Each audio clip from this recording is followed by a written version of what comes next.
bratje in sestre, prijatelji televizije Exodus, nadaljujemo naša premišljevanja o nebesih. V nebesih sem doma. To je splošni naslov. Podrobni je pa danes naslov poslednje reči. O večnem življenju razmišljamo, ampak nekateri o tem ne razmišljajo. Preprosto ne razmišljajo. Živijo samo tukaj in samo za ta svet. Drugi pa se ne morejo predstavljati, kaj naj bi od človeka po smrti ostalo. Kaj naj ostane? Duše, ki bi umirajočega zapustile, ne vidimo, da bi odletela iz telesa, na primer. Ni opaziti. Telo se spremeni v zemljo. Prah se povrneš. So tudi takšni, ki zanikajo večnost zato, ker rajše za vselej izginejo, kot pa, da bi morali stopiti pred sodnika, ki bi sodil njihovo življenje in bi morali dati njemu odgovor. Prijatelj, kako si živel? Vendar pa enim in drugim in tretjim notranji glas govori, kaj pa morda če, kot je na primer naš pesnik Oto Zupančič takole napisal. In nikjer tolažbe duši ni potrti, stud v življenju, gnus v nasladah, a po smrti boli duh v višine splaval, v blaženi, razkošni Eden. Boli po teminah taval, luči žejen, a nevreden. Boli pod gomilo spaval, sen nevzdramen, pokoj veden. Kaj bo? Kaj bo po smrti? Kaj bo? Kaj pa, če kaj bo? Mi kristjani verujemo v večno življenje. Kako da verujemo? Ker nas uči Sveta Mati Cerkev. Od apostolskih časov, torej v času, ko so živeli apostoli, pa do danes, nedvoumno vztraja v oznanjevanju večnega življenja. Vernike uči, naj nam bo to življenje priprava na večnost, na srečanje z Bogom, ker bomo živeli v Bogu brez konca. To se bo zgodilo takrat, ko bo Kristus prišel v svoji slavi in se bo pred njim zbralo vse človeštvo. Nova zaveza pa nam na nekaj mestih omenja tudi posebno in osebno srečanje z Bogom, takoj po smrti, tako da smemo čakati na dve sodbi.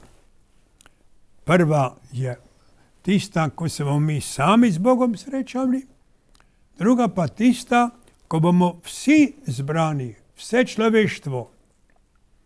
O tem najprej o prvi sodbi ali v posebni sodbi. V priliki o bogatašu in ubogem Lazarju pravi Jezus, da je vsak od njih, ko sta umrla, prijel svoje plačilo, kakor je pač na zemlji zaslužil. Lazar je bil sprejet, slikovito rečeno, v Abrahamovo naročje. Bogataš pa je v podzemlju trpel muke. To je eno. Drugo, desnemu razbojniku Jezus viseč na križu pravi, še danes boš z menoj v raju. Torej ne o poslednji sodbi, še danes. Pismo Hebrejcem pa piše na nekem mestu, ljudem je določeno umreti in potem pride sodba. Torej ne ona na koncu, ampak ko si umrl. Po tej sodbi, torej prvi, nas čaka ena od treh možnosti. Ena od treh možnosti. Katere tri?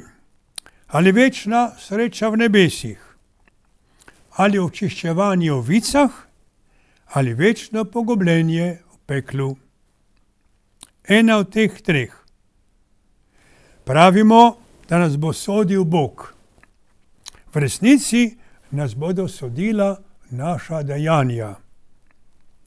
Ničesar, kar se je zgodilo, ne bo mogli ne spremeniti, ne tajiti, ne skrivati. Vse bo javno in jasno. Svojo preteklost bomo videli z Božjimi očmi.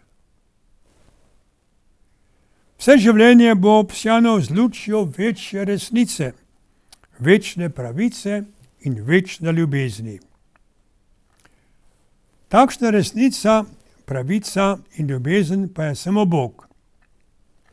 Marsikatero sodbo, ki jo izreka današnje človeško sodišče, bo takrat razveljavljeno. Pokazalo se bo, da ni bila čista resnica ali pravica ali ljubezen. Torej mi sodimo po človeško, zmotljivo, negotovo. Tam bo pa jasno in čisto. Poglejmo si te tri možnosti. Prva, najlepša, ki si želimo, je nebesa. Prišli bomo v nebesa. Kdo?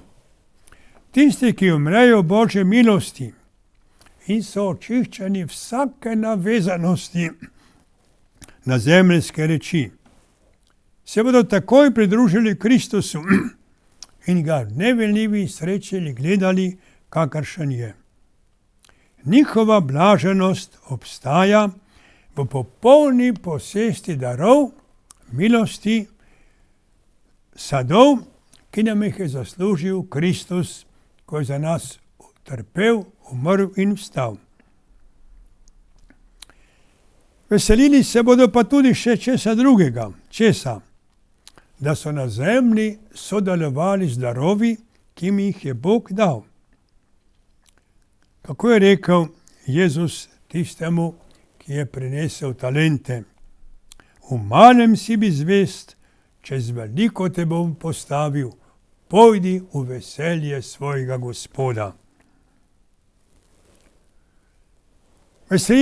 Veselil se bo, da je svoje stvari dopolnjeval, kar je primanjkovalo bridkostim Kristusovim, kako je napisal sveti Pavel. Trpim, ali s tem, ko trpim, pomagam v nekem smislu Kristusu odrešiti svet. Zato ti bo tudi nagradil. Polnost našega veselja bo tudi to, da bomo vedeli Boga v vsej njegovi veličini. Tukaj ga gledamo kakor v ogledalu. Naprimer, ko sliko drage osebe. Tam ga bomo gledali pa ne v sliki, ampak osebno iz oči v oči. Kakor je napisal Pavel Korinčanom. Oko ni videlo, uho ni slišalo, nobeno človeško srce ni doživelo, kar je Bog pripravil tistim, ki ga ljubijo. Kako bo to? Ne more povedati nobena človeška beseda. Pomagamo s izrazi Svetega pisma, kot naprimer raj. Kaj pomeni beseda raj? Nebesa, večno življenje, večna luč, večni mir, svadbena gostija, očetova hiša, Abrahamovo naročje, nebeški Jeruzalem. To so besede, ki nekaj pomenijo, ampak prave predstave o nebesih nam ne morajo dati. Resničnost nebes presega vse izraze.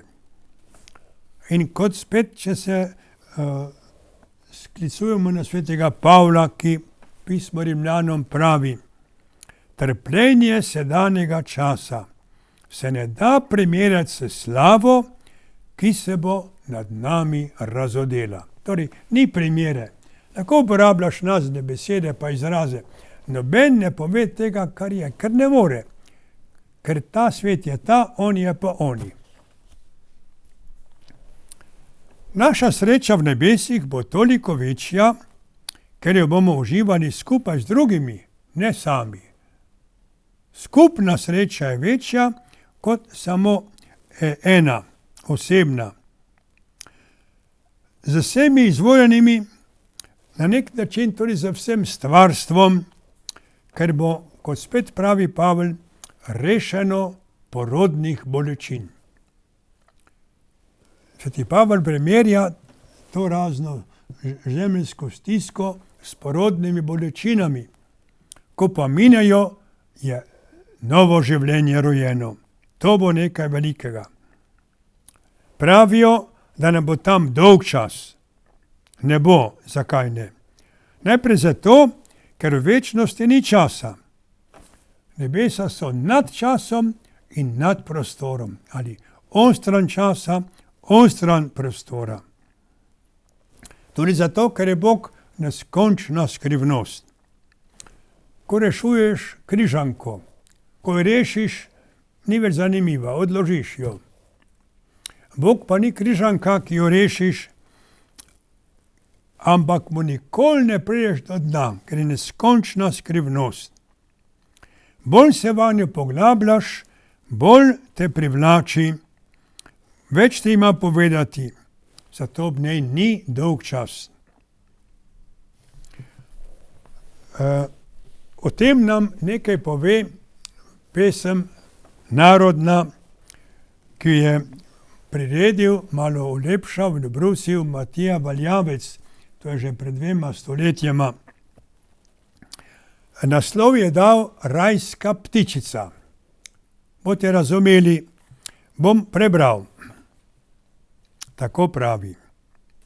Stoji tam samostan, menih je v njem, ki leto in dan premišljal je samo le to, kako v nebesih je lepo.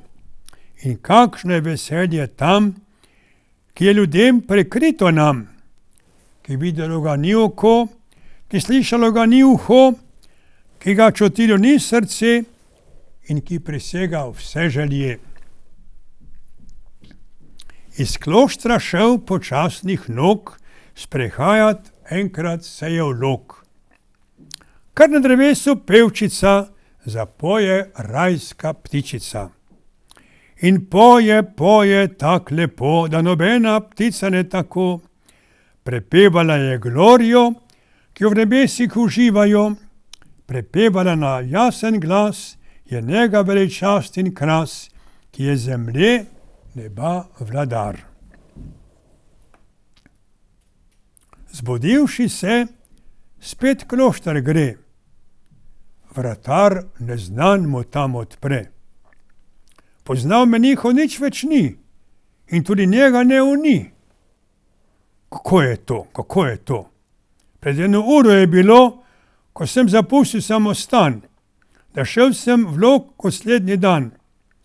In spremenjeno vse je zdaj in skoraj mi neznan je kraj.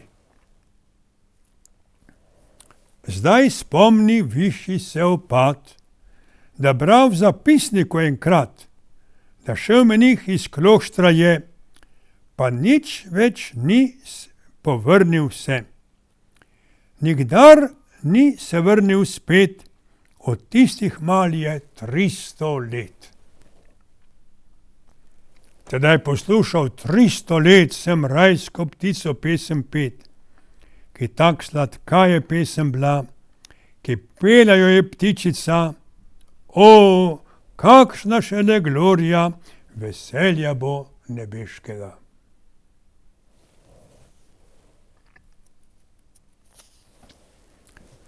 Nebesa tudi zato ne bodo dolgočasna, ker bodo izpolnjena z ljubeznijo. Katera pesem je kdaj opevala dolg čas zaljubljencev? katerem romanu se bere, da so tisti, ki so se imeli radi, želeli ure ljubezni skrajšati. Pa gre za ljubezen na zemlji. Ni besed, ki bi mogle izraziti nemenljivo radost, ki jo bodo uživali v nebesih, ko se bomo izmenjali ljubezen z Očetom, Sinom, Duhom, Marijo, angeli, svetniki in vsemi zveličanimi. Naprej razmišljanje.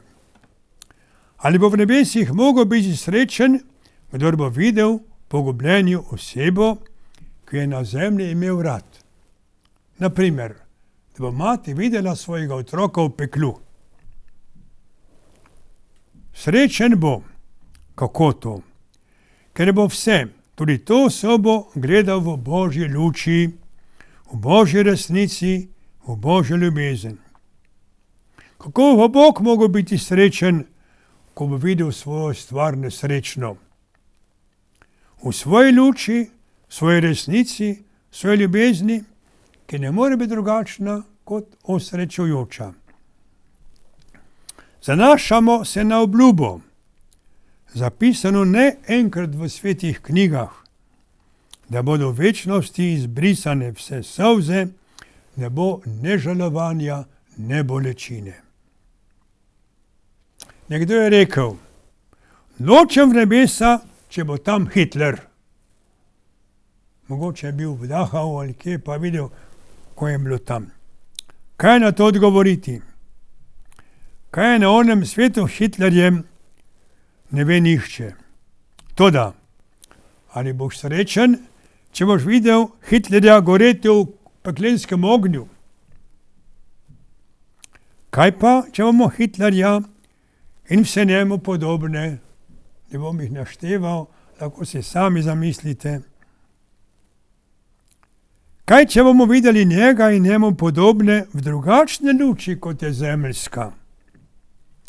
Če bomo zvedeli o njih vso resnico, katere na zemlji poznamo samo en del. Ponavljam, soditi sme samo, kdor je čist. Tak je pa samo Bog. Ljudje smo grešni, zato moramo odpuščati in za odpuščanje prositi. Veličina človeka ni v tem, da zna obsojati, ampak da zna razumeti in odpuščati. Če ne bi Bog razumel in odpuščal, nebes ne bi bilo. Še manj pa nas notri. Nebesa bi bila prazna, če Bog ne bi odpuščal, razumel, ljubil. Ljudje obsojamo, ker vidimo samo del. Samo kar je vidno očem. Bog pa vidi tudi, kar ni vidno našim človeškim očem. Druga možnost je, da človek pride v vica. Vera v obstoj vic je utemeljena na nekaterih izrekih Svetega pisma. V drugi knjigi Makabejcem beremo, kako je vojskovodja Juda po bitki poskrbel, da se zapadle vojake opravila daritev v Jeruzalemu in piše, da bi bili jim odproščeni grehi. V knjigi Razodetja je zapisano, v večno mesto ne more priti nič nečistega. A kaj pa moreš, če si pa nečist? Umrl, nisi bil rešen vsega. Pomislimo si, recimo, da smo sprejeti v nekem predsedniku ali grofu, kaj vem kom, kralju. Predno pridemo tja, nas v sprejemnici zrihtajo, uredijo, to vse, tako da si sposoben priti tja. Tako tudi vice so sprejemnica, ker se uredimo, da lahko stopimo pred Boga. To je človeška predstava. Od prvih časov krščanstva do danes obstaja prepričanje, da z molitvijo za rajne, da s to molitvijo skrajšujemo čas njihovega očiščevanja. Lajšamo trpljenje, ki je z očiščevanjem povezano. Cerkev moli za rajne na pogrebih. Obhaja dan vernih rajnih. Morda boste prav na ta dan to slišali. Pri vsaki maši se spomnimo vseh vernih rajnih. Cerkev vernikom priporoča, naj za rajne darujejo svete maše, naj zanje molijo, naj darujejo dobra dela. Glejte, rožni venec ima 610, ki se ne usmeri duševicah. Ko molimo angel Gospodov, na koncu molimo, poglejmo še za duševicah, oziroma še Oče naš za duševicah. Vse to bi bilo prazno, če ne bi obhajala možnost, da rajnim s tem pomagamo in jim damo možnost, da se njihove duše očiščujejo. Cerkev tudi daje odpustke za vse svete, za verne duše, tako prejmete odpustek za vaše rajne. Tako si med seboj izmenujemo darove, kakor jih kdo ima in potrebuje. Izkustvo mnogih vernikov potrjuje, da jim duševicah pomagajo, ko zanje molijo. To sem že večkrat slišal, doživel kot duhovnik, darujem mašo za duševicah. Kako pa to? Ker mi pomagajo. Hvala Bogu. Kaj pa tretja možnost? Tretja možnost je pa pekel. Večno pogubljenje. Za človeka, ki se preseli v večnost, težko je sprejemljiva našemu razumu, našemu srcu in naši veri. Razumu težko, ker ne ve, kako naj sprejme trditev, da se v časnem življenju, torej ki traja toliko in toliko let, recimo 60, možno zaslužiti kazen, ki traja vso večnost. To ja ni proporcija, ni sorazmerja. Težko je razumljivo tudi srcu, ker sočustvuje z nekom, ki trpi. Posebno, če trpi dolgo. Težko je sprejeti, ker ne moremo predstavljati Boga, ki je bolj trdosrčen kot človeška sodišča. Recimo, nekdo je obsojen na 30 let zapora. Ko jih je odslužil 20, rečemo, pa pustite ga, saj je dosti predstav. Bogu pa rekel, ne, nikoli ga ne spustimo. A je to možno? Brez pomilostitve. Torej, težko je to razumeti. Gotovo pa je eno. V evangelijih je pekel tolikokrat omenjen, da mimo tega preprosto ne moremo. Ne moremo. Potem, Bog, ki ga opisuje v evangeliji, je ljubezen. Iz tega moramo sklepati, da je pekel mogoč samo tam, kjer se nekdo po Božji ljubezni zavestno odpove. Bog je človeka ustvaril svobodnega. Če nekdo noče Božje ljubezni, dobro, bodi brez nje. Ampak, ker si ustvarjen za ljubezen, kako boš mogel biti srečen? Da se opira, da uživa v uporništvu. Možno je to, čeprav je težko razumljivo. Hočem biti svoboden, nočem na silo v nebesa. Hočem alternativo. Dobro, tam jo imaš, pa pojdi. To je pač razmišljanje, kdo ve, kako je prav. Cerkev resnice o peklu ne poudarja. V obeh veroizpovedih, ki jih imam v bogoslužju, govori o vstajenju in večnem življenju, o pogubljenju pa molči. O nikomer ne trdi, da je pogubljen. Svetnikov imate koliko hočete. Pogubljenega ni nobenega, ki bi ga cerkev razglasila za pogubljenega. Kaj pa to? Kako pa v nebesih večno živeli, če pa tudi nebes ne moramo zaslužiti v tem kratkem življenju? Malo si živel, zdaj si pa večno srečen. Kako? To ni proporcije. Čak malo. Nebesa nisi zaslužil, ampak ti jih je Bog dal. Nebesa so Božji dar. Ti si Bogu s svojim življenjem omogočil, da ti je dal večno življenje. Zaslužiti ga pa ne more nihče. Pekel pa, ker si se sam odločil, da nočeš ljubezni, dobro, bodi brez ljubezni. V tem je razlika.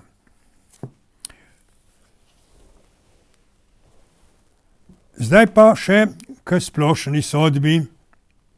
Evangelist Janez pove o njej na kratko. Pride ura, v kateri bodo vsi, ki so v grobovih, slišali glas Sina človekovega. Tisti, ki so delali dobro, bodo šli v vstajenje, tisti, ki hudo, pa v obsodbo. Tako piše Janez. Matej pa v 25. poglavju opisuje dramatično poslednjo sodbo. Prišel bo Gospod na oblakih neba z vsemi angeli, pred njim se bodo zbrali vsi narodi, vsi ljudje in sojeni bodo po ljubezni. Kdor je ljubil, gre v nebesa, kdor ni ljubil, je pogubljen. Poslednja sodba bo razsvetlila vso resnico o naših odnosih do Boga in do ljudi. Razkrilo se bo, kar smo dobrega in slabega storili, dobrega in slabega opustili. Razkrita bodo naša dejanja, pa tudi naši skriti nameni, ki jih nihče ni videl. Blisk od enega konca do neba, do drugega konca bo osvetlil vse, nič ne bo temnega, vse bo jasno. Kdor je ljubil, naj se veseli, obsodbe naj se boji, kdor se ni naučil jezika ljubezni. Resnica o poslednji sodbi ni zastraševanje, ampak je klic k zrelosti. Človek zresni se. Marljivo teguj s talenti, ki si jih prijel. Glej, da boš imel svetilko prižgano. Bodi pripravljen na uro, ko bo Gospod potrkal. Konc sveta pomeni srečanje neveste, ki v duhu kliče, pridi, in ženina, ki zagotavlja, da pridem. Potem bomo povabljeni na Jagnjetovo svatovsko gostijo. Kakor peše tista pesem, zdaj je še temna noč, pošli pomoč, da ne omagam kdaj, roko podaj. Kadar pa pride dan, pev ti bom vesel dan, k tebi želim, moj Bog, tebi, moj Bog. In še nekaj zadnjih vrstic, novo nebo in nova zemlja. Oboje napovedujeta še posebej zadnji dve poglavje razodetja. Takrat bo Bog do konca izpeljal načrt, ki ga ima s človeškim rodom. V Kristusu, kot eni glavi, bo sredinil vse, kar je v nebesih in na zemlji. Ustvaril bo novo nebo in novo zemljo, na njem pa bo Novi Jeruzalem, ki bo prihajal od Boga. In Bog bo prebival med ljudmi, obrisal bo vse solze z njihovih oči. Smrti ne bo več, ne vpitja, ne žalovanja, ne bolečine, kajti prejšnje je minilo. Kdaj pa bo to? Ne vem. Nihče ne ve, kdaj bo to. Ko pa bo, končam z besedami svetega Avguština, ki jih je takole zapisal. Prosti in svobodni bomo gledali in slavili. Slavili in ljubili. To bo konec brez konca. Ali more biti naš konec kaj drugega, kakor dospeti do kraljestva, ki nima konca. Želim vam, bratje in sestre, poslušalci, da se kdaj v tem nebeškem Jeruzalemu snidemo, si podamo roke in si čestitamo. Hvala, da smo bili skupaj.